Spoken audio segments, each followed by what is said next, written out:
जय जगन्नाथ। आपण मैंने निश्चित रूपे ध्यान देइथिबे जे केते जण भिड़ भितर थाई मध्य एकाकी रही से हसी था किंतु लोकों को खुशी रे सामिल न था। से कथा तो कहते किंतु निज विषय किछि कहते आउ से धीरे धीरे दुनियार नुह दुनियार कोलाहल ठारू दूरे जाती। लोक मैंने कहते से बदली गलानी किंतु सत्य यह जे प्रथम थर से निज सह परिचित होछि। से प्रथम थर निज सह भेटुछि। आज आम कथा हेबा सेही स्त्री विषय जी कि एकाकी नुहे बरं निज भितर परिपूर्ण हो जाइछि। गोटे दिन में कहीं मध्य एकाकी हो जाएनि कि एमिति मध्य नुहे जे एकाकी कहार खुशी बा भल पाइबा होइथाए बरं यह जीवनर एक यात्रा अटे।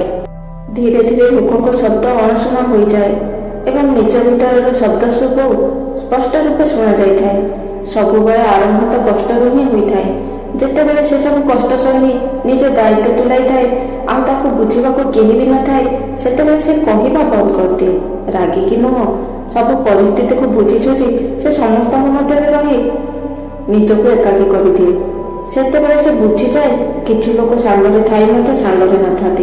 किछि लोक भल पाइबा खाली लोक देखाड़िया होता है। किछि कथा सत पाई नुहे शांति पाई कह जाए।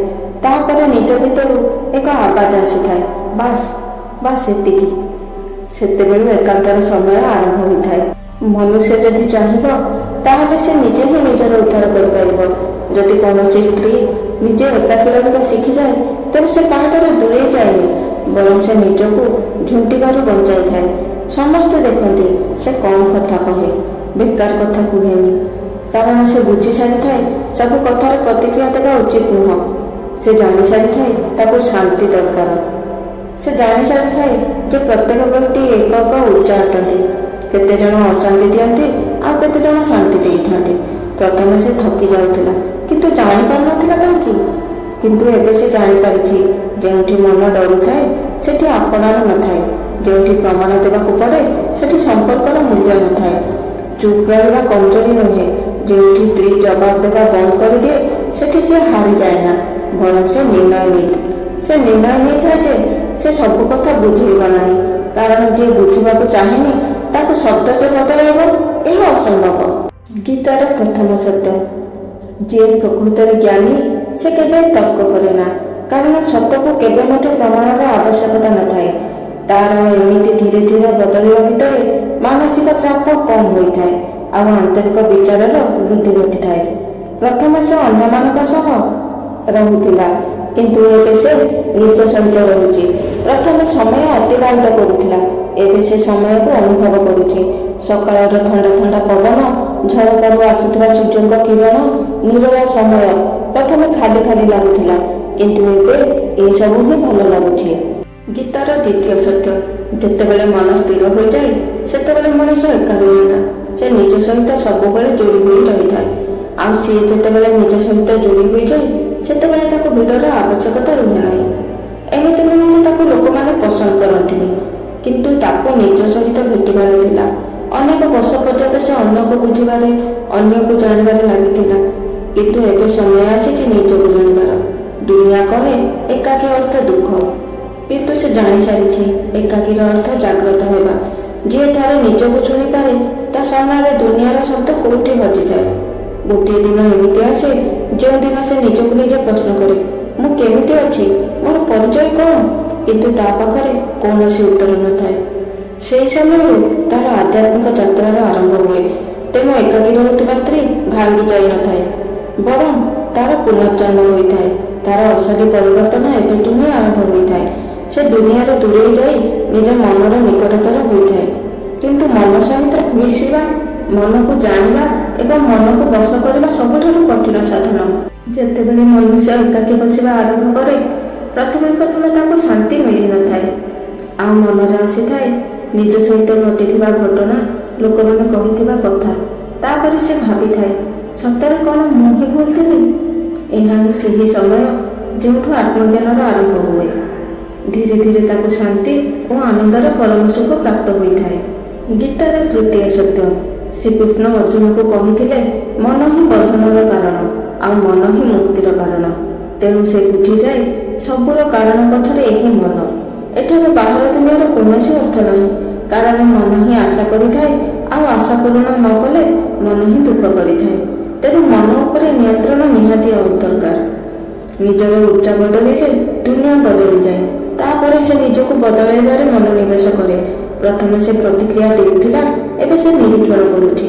ପ୍ରଥମେ ସେ ଅନ୍ୟକୁ ବୁଝାଉଥିଲା, ଏବେ ସେ ନିଜେ ବୁଝୁଛି। ପ୍ରଥମେ ସେ ଅଟକୁଥିଲା, ଏବେ ସେ ଦେଖୁଛି କିଏ ପ୍ରଥମେ ଅଟକୁଛି। ଆଶ୍ଚର୍ଯ୍ୟ କଥା ଯେ ମଣିଷ ଯେତେବେଳେ ମୌନ ହୋଇଯାଏ ସେତେବେଳେ ତାକୁ ଶବ୍ଦଠୁ ଅଧିକା ଉଚ୍ଚ ଶୁଣାଯାଏ। ଏବେ ସେ ଚେହେରା ଚିହ୍ନେ ନା, ସେ ଭାବକୁ ଚିହ୍ନେ। କଥାଠୁ ଅଧିକା ଇରାଦାକୁ ବୁଝିପାରେ। ତାକୁ ପ୍ରଥମ ଥର ଅନୁଭବ ହୁଏ ଯେ ଅନେକ ଲୋକଙ୍କ ଭିତରେ ରହୁଥିଲେ ମଧ୍ୟ କେହି ହେଲେ ଆପଣାର ନୁହନ୍ତି।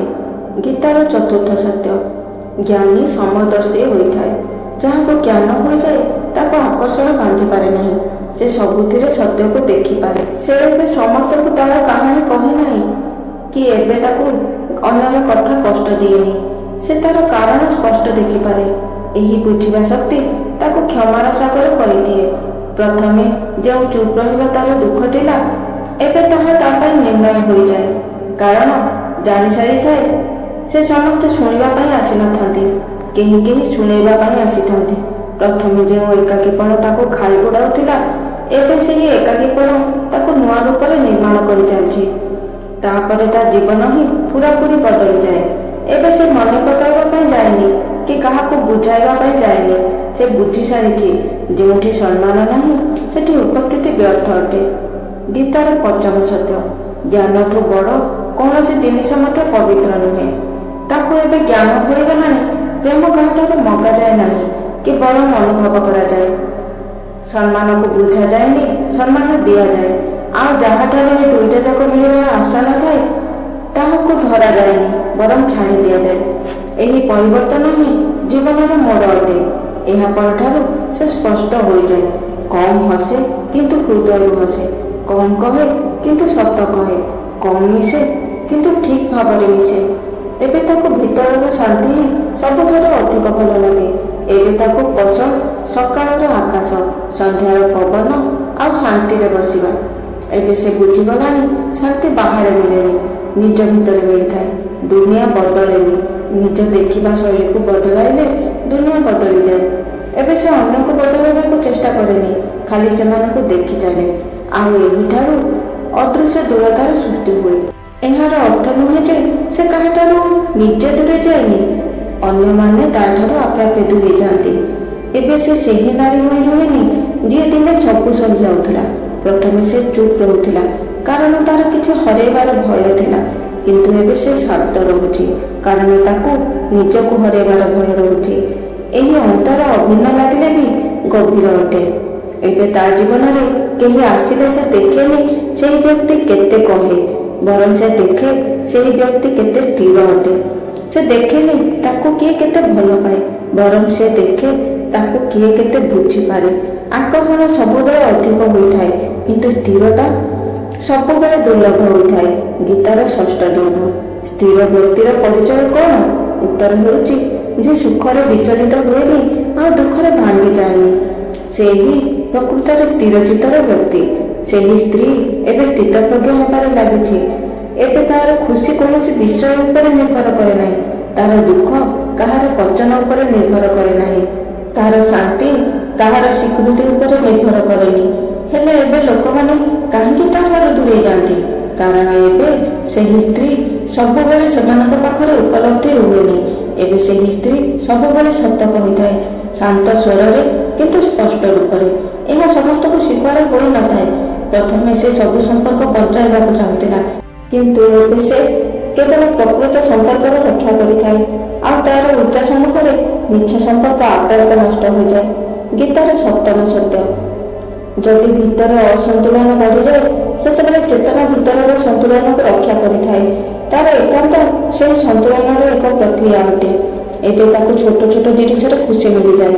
ବର୍ଷାର ଶବ୍ଦ, ଖାଲି ରାସ୍ତା, ଦୀପର ଶିଖା, ପ୍ରାର୍ଥନାର ମନତା ତାକୁ ଅନୁଭବ ହୋଇଯାଏ ଯେ ଶାନ୍ତି ବାହାରେ ଖୋଜିଲା ଭଳି ଏକ ଜିନିଷ ନୁହେଁ, ବରଂ ମନେ ପକାଇଲା ଭଳି ଜିନିଷ ଅଟେ। ସେ ଜାଣିପାରେ ସେ ପୂର୍ବରୁ ଶାନ୍ତ ହିଁ ଥିଲା, କିନ୍ତୁ ଜୀବନର କୋଳାହଳ ଭିତରେ ସେହି ଶାନ୍ତି କେଉଁଠି ଲୁଚି ଯାଇଥିଲା। ଏବେ ସେ ନିଜର ସୀମା ଠିକ୍ କରି ନେଇଛି। କିଏ ତାର ସମୟର ଅଧିକାରୀ, କିଏ ତାର ବିଶ୍ୱାସର ଅଧିକାରୀ, ଆଉ କିଏ ତାର ଉର୍ଜାର ଅଧିକାରୀ। ଏବେ ସେ ସମସ୍ତଙ୍କୁ ତାର ସୀମା ଭିତରେ ପଶିବାକୁ ଦିଏନି। ଏବେ ସେ ଜାଣିଗଲାଣି ଯେ ଦୁଆର ଖୋଲା ରଖିବା ଭଲ, କିନ୍ତୁ ଜଗୁଆଳ ଚେଇଁଥିବା ନିହାତି ଆବଶ୍ୟକ। ଏବେ ତା ପାଇଁ ଭଲ ପାଇବାର ଅର୍ଥ ବଦଳି ଯାଇଛି। ଭଲ ପାଇବାର ଅର୍ଥ ତ୍ୟାଗ ନୁହେଁ, ବରଂ ସମ୍ମାନ ଅଟେ।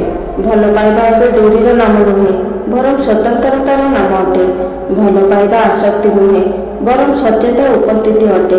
ଆଉ ଏସବୁ ଯଦି ନ ମିଳେ ତେବେ ସେ ଏକା ରହିବା ପସନ୍ଦ କରେ। ଏବେ ସେ କମ୍ କୁହେ, କିନ୍ତୁ ଅଧିକ ଜାଣିଥାଏ। ଦୁନିଆକୁ ଶାନ୍ତ ଲୋକ ଅସହଜ କରିଥାଏ, କାରଣ ଶାନ୍ତ ବ୍ୟକ୍ତି ଭିଡ଼ର ଅଂଶ ହୋଇନଥାଏ। ସେ କିଛି ମଧ୍ୟ ପ୍ରତିକ୍ରିୟା ଦେଇନଥାଏ, ବରଂ ସେ ଦିଗ ବଦଳାଇଥାଏ। ଆଉ ଏହା ଦୁନିଆ ବୁଝିବାରେ ଅସମର୍ଥ ହୋଇଯାଏ। ଗୀତାର ଅଷ୍ଟମ ସତ୍ୟ।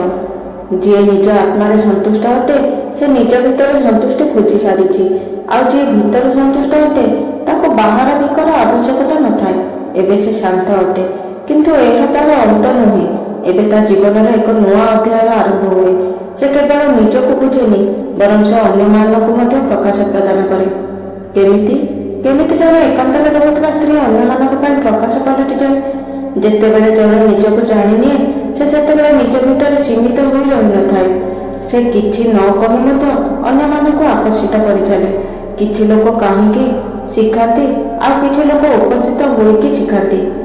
ଆଉ ଯେଉଁ ନାରୀ ଏକାକୀ ରହିବା ଶିଖିଥାଏ ସେ ନିଜେ ବଞ୍ଚିକି ଅନ୍ୟକୁ ଶିଖାଏ। ଏବେ ସେ ପରାମର୍ଶ ଦିଏନି, ବରଂ ତାଠାରୁ ଅନ୍ୟମାନେ ପରାମର୍ଶ ନେବା ପାଇଁ ଆସିଥାନ୍ତି। ସେ କାହାର ଧ୍ୟାନ ଆକର୍ଷିତ କରିନଥାଏ, ତଥାପି ସମସ୍ତଙ୍କର ଧ୍ୟାନ ତା ପାଖରେ ଅଟକିଯାଏ। କାହିଁକି ନା ସେ ଏବେ ଉଚ୍ଚତାର ବଞ୍ଚେ, ବ୍ୟକ୍ତିତ୍ୱ ସାହାରାରେ ନୁହେଁ। ଗୀତାର ନବମ ସତ୍ୟ। ଆନ୍ତରିକ ପ୍ରସନ୍ନତାରେ ସବୁ ଦୁଃଖ ଶାନ୍ତ ହୋଇଯାଏ। ତାର ଶାନ୍ତି ଅନ୍ୟମାନଙ୍କର ଦୁଃଖକୁ ଦୂର କରିଥାଏ। ସେ ସମସ୍ୟାର ସମାଧାନ କରେନି, ମନକୁ ଶାନ୍ତ କରିଦିଏ। ଆଉ ଶାନ୍ତ ମନ ସମାଧାନ ନିଜେ ନିଜେ ଖୋଜି ନିଏ। ଏବେ ସେ ପ୍ରତିକ୍ରିୟା ଦିଏନି, ଉତ୍ତର ଦିଏ। ଏବେ ସେ ଲୋକଙ୍କୁ ବୁଝି ତାଙ୍କୁ ଛାଡ଼ିଦିଏ, କାହିଁକି ନା ସେ ଜାଣିସାରିଥାଏ ଯେ ପ୍ରତ୍ୟେକ ଆତ୍ମା ତାର ଯାତ୍ରା ପଥରେ ଗତି କରୁଛି। କାହାକୁ ଟଣା ଯାଇପାରେ ନା, ଖାଲି ରାସ୍ତା ଦେଖାଯାଇପାରେ। ପ୍ରଥମେ ସେ ଠିକ୍ ହେବା ପାଇଁ ଚାହୁଁଥିଲା, କିନ୍ତୁ ଏବେ ସେ ସତ ହେବା ପାଇଁ ଚାହେଁ। ପ୍ରଥମେ ସେ ଜିତିବାକୁ ପସନ୍ଦ କରୁଥିଲା, କିନ୍ତୁ ଏବେ ତାକୁ ସ୍ପଷ୍ଟ ହେବା ପସନ୍ଦ। ପ୍ରଥମେ ସେ ମନଉଥିଲା, କିନ୍ତୁ ଏବେ ସେ ଅନୁମତି ଦିଏ, ରହିବା ପାଇଁ ନହେଲେ ଯିବା ପାଇଁ। ଗୀତାର ଦଶମ ସତ୍ୟ। କର୍ମ କରିବ, କିନ୍ତୁ ବିନା ଫଳର ଆଶାରେ। ସେ ମଧ୍ୟ ଏଠାରେ ରହେ, ସମ୍ପର୍କକୁ ରକ୍ଷା କରେ, କିନ୍ତୁ ପରିଣାମ ଉପରେ ନିର୍ଭର ରୁହେନି। ସେ ସମସ୍ତଙ୍କୁ ପ୍ରେମ ଦିଏ, କିନ୍ତୁ ପ୍ରତ୍ୟାଶା ଠାରୁ ମୁକ୍ତ ରହେ। ସେ ଚେଷ୍ଟା କରେ, କିନ୍ତୁ ତାକୁ ଧରିକି ବସେନି।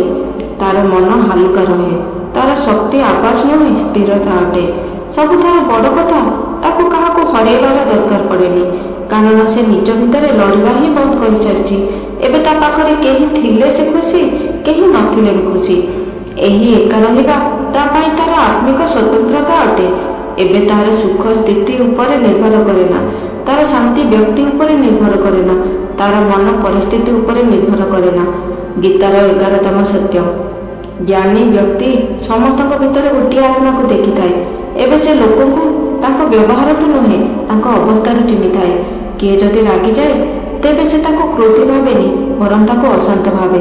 କେହି ଜଣେ ଯଦି କଠୋର ଅଟନ୍ତି ତେବେ ସେ ତାକୁ ଭୁଲ ବୁଝେନି, ବରଂ ତାକୁ ଆହତ ବୁଝିଥାଏ। ଏବେ ତାର ପ୍ରେମ ଅଲଗା ଅଟେ। ସେ କାହାକୁ ବଦଳାଇବା ପାଇଁ ଭଲ ପାଏନି, ବରଂ ସ୍ୱୀକାର କରିବା ପାଇଁ ଭଲ ପାଏ। ଆଉ ତାକୁ ଯଦି ସେତିକି ନ ମିଳେ ସେ ଶାନ୍ତିପୂର୍ଣ୍ଣ ଭାବରେ ଦୂରେଇ ଯାଏ, ବିନା କ୍ରୋଧରେ, ବିନା ଘୃଣାରେ, ଆଉ ବିନା ଶିକାୟତରେ। କାହିଁକି ନା ସେ ଜାଣିସାରିଛି ସବୁ ସମ୍ପର୍କ ଜୀବନ ସାରା ରୁହେ ନା, କିଛି ସମୟ ପାଇଁ ଆସିଥାଏ। ତାର ପରିଚୟ ତାର ଉପସ୍ଥିତି ନୁହଁ, ବରଂ ତାର ଶାନ୍ତି ଅଟେ। ସେ ଦୁନିଆ ଠାରୁ ଅଲଗା ଅଟେ, କିନ୍ତୁ ତା ପାଖରେ ଅଲଗା ହେବାର ଅହଙ୍କାର ନଥାଏ। ସେ ତା ପାଖରେ ଖାଲି ଆଭାର ଥାଏ। ସେ ନିଜ ଭିତରେ ସ୍ଥିର ଥାଏ। ଏବେ ତାର ଏକ ଅନ୍ତିମ ପରିବର୍ତ୍ତନ ହୋଇଥାଏ। ସେ ଜୀବନରୁ କିଛି ବି ନେବାଟା ବନ୍ଦ କରିଦିଏ ଏବଂ ସମସ୍ତଙ୍କୁ କିଛି ଦେବା ଆରମ୍ଭ କରିଦିଏ। ଆଉ ସେହିଠାରୁ ତାର ଅସ୍ତିତ୍ୱ ସାଧନ ହୋଇଯାଏ। ଆଉ ଏହି ସାଧନା ଯଦି ଆପଣମାନଙ୍କୁ ଭଲ ଲାଗିଲା ତେବେ ଭିଡ଼ିଓଟିକୁ ଲାଇକ୍ କରି ଆମ ଚ୍ୟାନେଲକୁ ସବସ୍କ୍ରାଇବ୍ କରିବାକୁ ଜମାରୁ ଭୁଲିବେନି।